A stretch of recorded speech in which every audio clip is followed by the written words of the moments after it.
Hello students, today we are going to start our new chapter 4, metals and non-metals. As I have sent you some video clips about the metals and non-metals in which it shows the physical properties of the metal, but I am going to start it from the starting point. Okay, no, I just want कि आप लोग अपने notebook साथ लेके बैठें so that you can note some points which you want to note. Okay, so now we are going to start. Before we are going to go to the metal and non-metal, I just want to talk about the atoms. अब atoms के बारे में हम क्यों बात करने वाले हैं, because it is the main part जो हमें मेटल और नॉन मेटल को डिफ्रेंशिएट करने में हेल्प करने वाला है. So our first is atom. Let's see what is atom. Atom होता क्या है. तो जब भी हमारा कोई सब्सटेंस हम देखते हैं, चाहे वो कुछ भी है, लिक्विड है, गैस है, ओके, या फिर वो चाहे हमारे सॉलिड सब्सटेंसेस हैं, जैसे अब मैं आपको कई बार बताती हूँ कि हमारे केमिकल फार्मूला, जैसे हम सिंपली बात करते हैं वाटर की H2O, तो मैं कहती हूँ कि ये ना दो टाइप की चीज़ों से मिलकर बना है, hydrogen and oxygen. Okay, now these hydrogen and oxygen are actually, what are the hydrogen and oxygen? These are the atoms. okay, तो एटम्स जो होते हैं, अब हम उनको क्या कहते हैं और वो कैसे शो होते हैं, या वो क्या होते हैं, क्या स्ट्रक्चर, जो हम भी है आज हम इसके बारे में बात करने वाले हैं. ओके, छोटा सा टॉपिक हम इसको लेके चलेंगे, बिकॉज अदरवाइज़ तो ये बहुत बड़ा टॉपिक है, चाहे हम 2 दिन 3 दिन इसके ऊपर चलते रहें तो भी फिनिश नहीं होगा. तो लेट्स सी, सबसे पहले हम देखते हैं एटम. एटम होता क्या है. कोई भी सब्सटेंस, चाहे वो आपका किसी भी चीज़ से बना हुआ है, वो मेनली बना होता है मॉलिक्यूल से. ठीक है, कि 2-3 जो वो होते हैं, 2-3 एटम, वो मिलकर क्या बनाते हैं, मॉलिक्यूल बनाते हैं. ठीक है, उन मॉलिक्यूल से मिलकर फिर क्या बना होता है, हमारा सब्सटेंस बना होता है, जिसको हम मैटर बोलते हैं. ओके, जो हमारी कोई भी मैटर है, मैटर का मतलब कोई भी सब्सटेंस है, उसकी जो सबसे छोटी यूनिट होती है, एक प्रॉपर सबसे छोटी यूनिट जो होती है वो होती है एटम. देखिए, it is the smallest unit of matter from which it is made up. ठीक है, अब जैसे मैंने अभी बताया कि वाटर के मॉलिक्यूल का फॉर्मूला तो है H2O. मीन्स अगर ये जो गैसेस हैं दोनों अगर इस फॉर्म में नहीं मिलती तो वाटर नहीं बनता. ठीक है, तो जो हमारा वाटर है वो तो इन मॉलिक्यूल से मिलकर, बहुत सारे मॉलिक्यूल्स जो है आपस में मिलते हैं, तब जाकर हमारा वाटर बनता है. एक मॉलिक्यूल ये होता है. अब एटम जो होता है कि अगर हम इस मॉलिक्यूल को भी ब्रेक डाउन कर दें तो हमें हाइड्रोजन और ऑक्सीजन, 2 गैसेस मिलती हैं. तो ये जो हाइड्रोजन और ऑक्सीजन हैं, ये क्या है, एटम्स हैं. मीन्स अगर आपसे कोई पूछ ले कि जो हमारे वाटर है, वाटर के अंदर हमारे स्मॉलेस्ट यूनिट मतलब एटम्स क्या क्या है, तो हाइड्रोजन एंड ऑक्सीजन. ओके, अब जो एटम होता है उसमें देखिए क्या क्या चीज़ें रहती हैं जो हमारे लिए बहुत ही आगे काम आने वाली हैं. 3 चीज़ें. ठीक है, एक जो एटम होता है, कुछ उसकी स्ट्रक्चर ना कुछ ऐसी होती है, ये, और फिर इसके चारों तरफ ये. वैसे रियल में ऐसी नहीं होती है, रियल में कुछ ऐसी होती है, बीच में से ऐसे होता है, फिर ऐसे ऐसे इसके चारों ओर ऐसे स्टार सा बना हुआ होता है ये. ठीक है, ये ऑर्बिट्स होते हैं, ये जो ऐसे स्टार बनाता हुआ दिखाई दे रहा है ये ऑर्बिट्स होते हैं. ओके, पर हम इसको कुछ इस तरीके से शो करते हैं क्योंकि हमें ये शो करना होता है, ये ऐसे. ठीक है, अब देखिए ये क्या है. ये जो हमारा एटम है, हर एक एटम पे क्या होता है, 3 पार्टिकल्स होते हैं. हर एक एटम के अंदर 3 पार्टिकल्स प्रेजेंट होते हैं. ठीक है, अब ये पार्टिकल्स क्या क्या होते हैं, देखिए. एटम 3 पार्टिकल से मिलकर बना होता है. फर्स्ट होते हैं प्रोटॉन्स. सेकंड होते हैं न्यूट्रॉन्स, और थर्ड होते हैं इलेक्ट्रॉन्स।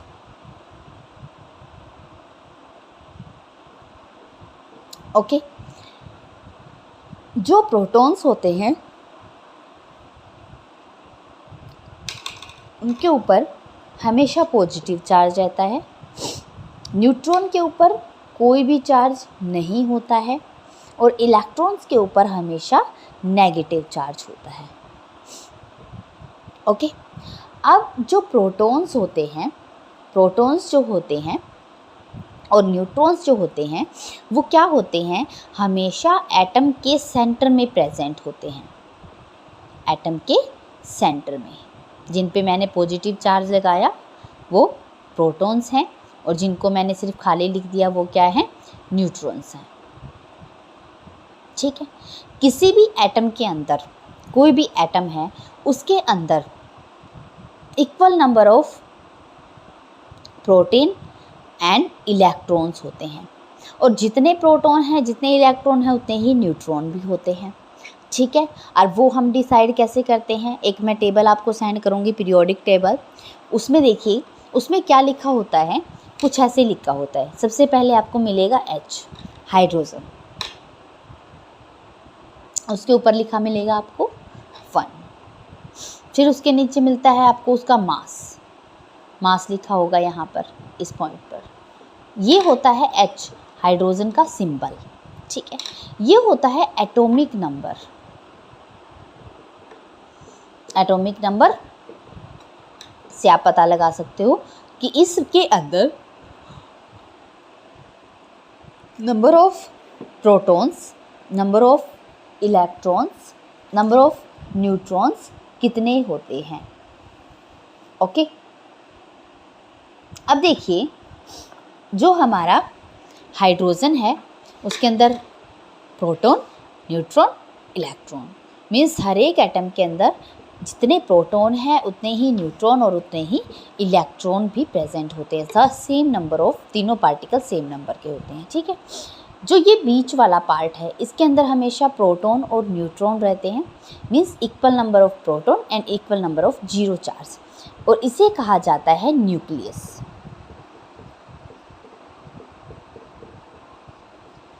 ओके, न्यूक्लियस जो होता है उसके अंदर सारे प्रोटॉन्स पॉजिटिव चार्ज, क्योंकि इसके ऊपर जीरो चार्ज है तो कोई चार्ज नहीं माना जाता, जीरो चार्ज मीन्स ना पॉजिटिव है और ना ही नेगेटिव है, न्यूट्रल हो गया है। न्यूट्रल का मीन्स क्या होता है, जब पॉजिटिव और नेगेटिव आप मैथ में पढ़ते हो ना, पॉजिटिव और नेगेटिव आपस में मिलते हैं तो वो ख़त्म हो जाते हैं। अगर मान लीजिए मैं पॉजिटिव 1 ले लूँ, नेगेटिव 1 ले लूँ तो वो मिलके क्या बना देता है, जीरो बना देता है। ठीक है, तो वैसे ही ये न्यूट्रॉन्स होते हैं। अब थर्ड नंबर ऑफ पार्टिकल्स जो आता है हमारा वो है इलेक्ट्रॉन्स। इलेक्ट्रॉन्स कहाँ पर होते हैं, इलेक्ट्रॉन्स जो हैं वो न्यूक्लियस के अंदर नहीं होते हैं, वो कहाँ पर प्रेजेंट हैं, ये क्या है हमारा न्यूक्लियस। न्यूक्लियस में कौन होता है, प्रोटॉन एंड न्यूट्रॉन। अब हमारे जो इलेक्ट्रॉन्स हैं वो कहाँ पर प्रेजेंट होते हैं, हर एक जो एटम होता है उसके पहला तो होता है एक न्यूक्लियस। न्यूक्लियस के चारों ओर दूर दूर तक ऐसे सर्कल्स बने हुए होते हैं, जैसे हमारे सन को देखा है ना आप, अपने सन है, सन के चारों ओर एक फिक्स जगह है जहाँ पर हर एक प्लैनेट क्या करता है, रिवॉल्व करता है। ठीक है, वैसे ही हमारा एटम जो होता है, एटम के अंदर ऑर्बिट्स होते हैं। ठीक है, और वो जो ऑर्बिट्स होते हैं उनके अंदर होते हैं हमारे इलेक्ट्रॉन्स, और ये इलेक्ट्रॉन्स भी क्या करते हैं, इनके चारों तरफ चक्कर लगाते हैं। ठीक है, जैसे हमारे सन के चारों ओर हमारा प्लैनेट्स चक्कर लगा रहे हैं, वैसे ही ये भी इसके चारों ओर चक्कर लगाते हैं। अब ये ऑर्बिट्स कितने होते हैं, ठीक है, वो देखिए। मेनली जो हमारे ऑर्बिट्स होते हैं वो देखिए कौन कौन से होते हैं, मैं मेनली बता रही हूँ आपको, ज़्यादा आगे नहीं जाऊँगी। This is our nucleus, this is first orbit, this is second orbit, third, fourth। देखिए क्या नेम होता है, सबसे पहला ऑर्बिट जो होता है उसका नेम होता है K, सेकंड का L, M, N, इसके बाद आगे भी होता है P, D, F वगैरह। ठीक है, तो ये जो है ये हमारे मेन ऑर्बिट्स होते हैं K, L M N। ठीक है। अब जो सॉरी एक चीज़ मैं आपको बताना भूल गई कि हमारे जो न्यूक्लियस के अंदर जो पार्टिकल्स रहते हैं ना, कौन कौन से पार्टिकल रहते हैं, प्रोटॉन एंड न्यूट्रॉन, इन दोनों को बोला जाता है न्यूक्लियॉन्स।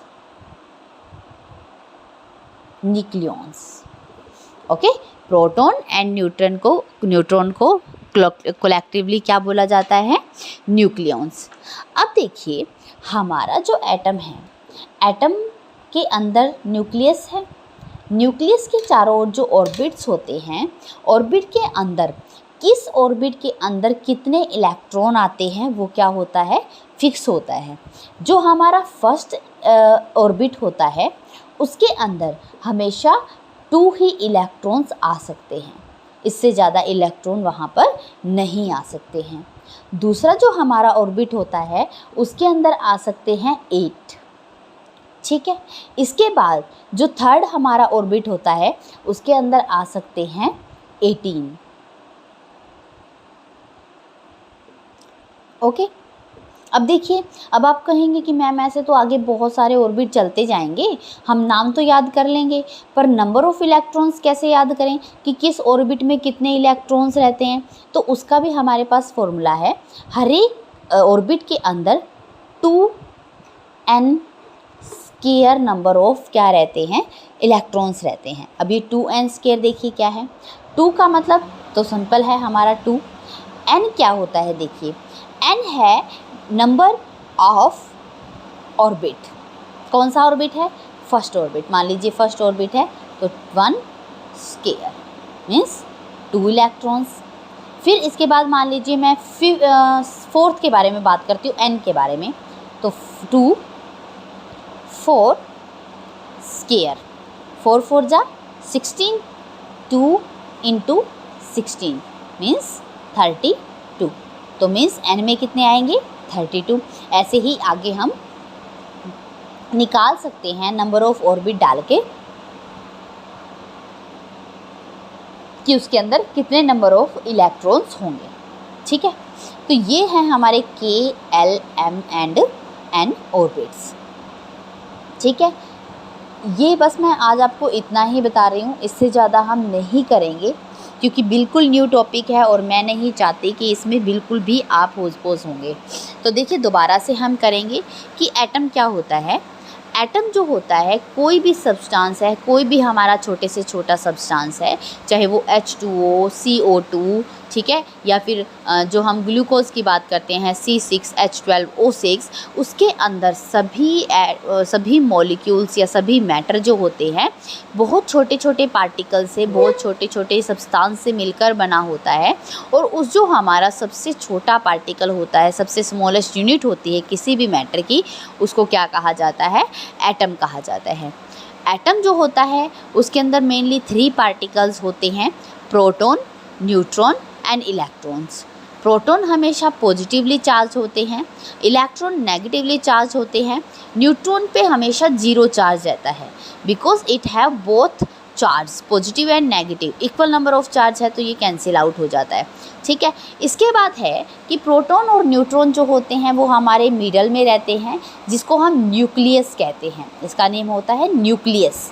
ओके, न्यूक्लियस में रहते हैं proton and neutron. Proton and neutron means positively charge particles and negatively charge particle, और पॉजिटिव और नेगेटिव जीरो चार्ज पार्टिकल्स।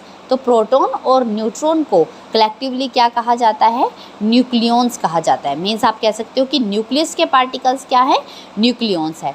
इसके बाद जो हमारे इलेक्ट्रॉन्स है वो कहाँ पर रहते हैं, इसके चारों ओर, न्यूक्लियस के चारों ओर ऑर्बिट्स होते हैं। जैसे हमारे सन के चारों ओर ऑर्बिट हैं जिनमें प्लैनेट्स रिवॉल्व करते हैं, वैसे ही इसके चारों ओर ऑर्बिट्स होते हैं। ठीक है, जिसमें क्या होते हैं, इलेक्ट्रॉन्स मतलब कि नेगेटिवली चार्ज पार्टिकल्स जो है वो रहते हैं, रिवॉल्व करते हैं।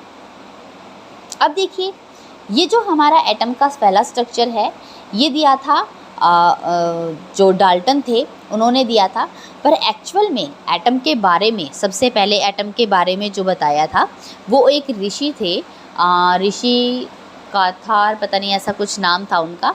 तो इन्होंने सबसे पहले, इंडियन थे वो, उन्होंने सबसे पहले इस एटम के बारे में बताया था कि एटम जो है वो सबसे छोटा पार्टिकल किसी भी चीज़ का एटम होता है। ठीक है, उन्होंने एटम के बारे में बताया था बहुत अच्छे से। तो देखिए अब जो है फिर इसके बाद क्या आता है कि जो ऑर्बिट्स होते हैं जिसमें इलेक्ट्रॉन्स रिवॉल्व करते हैं, उनके अलग अलग नेम होते हैं।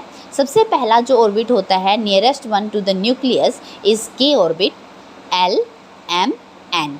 अब किस ऑर्बिट के अंदर कितने इलेक्ट्रॉन्स आते हैं इसका आपको रट्टा मारने की कोई ज़रूरत नहीं है, याद करने की कोई ज़रूरत नहीं है। हमारे पास एक फॉर्मूला है 2n²। n की जगह हमें क्या रखना होता है, नंबर ऑफ़ ऑर्बिट, मतलब कि k पहला ऑर्बिट है, फर्स्ट ऑर्बिट है तो हम 1 रखेंगे। 1 का स्क्वायर क्या होता है 1, तो 2 × 1 2 मीन्स k में कितने इलेक्ट्रॉन्स आ जाएंगे 2। इसके बाद अगर हम बात करते हैं जैसे सेकंड की, सेकंड में कितने होंगे वो देखेंगे, 2 का स्क्वायर करेंगे 4, 4 2 जा 8 इलेक्ट्रॉन्स। ऐसे ही जब हम फोर्थ मीन्स n की निकालेंगे, n ऑर्बिट के निकालेंगे कि n ऑर्बिट में कितने इलेक्ट्रॉन्स आएंगे, तो हम क्या रखेंगे n के प्लेस पे 4th रखेंगे क्योंकि n का कौन सा नंबर है ऑर्बिट में, 4th नंबर है। 4 स्क्वायर 16 हो जाता है, 16 2 जा 32। तो इस तरह से हम पता लगा सकते हैं कि इसमें कितने इलेक्ट्रॉन्स रहते हैं। अब ये जो इलेक्ट्रॉन्स के बारे में है ये इसलिए बताया गया है ताकि हम मैटर्स और नॉन मैटर को ईजिली समझ पाएँ।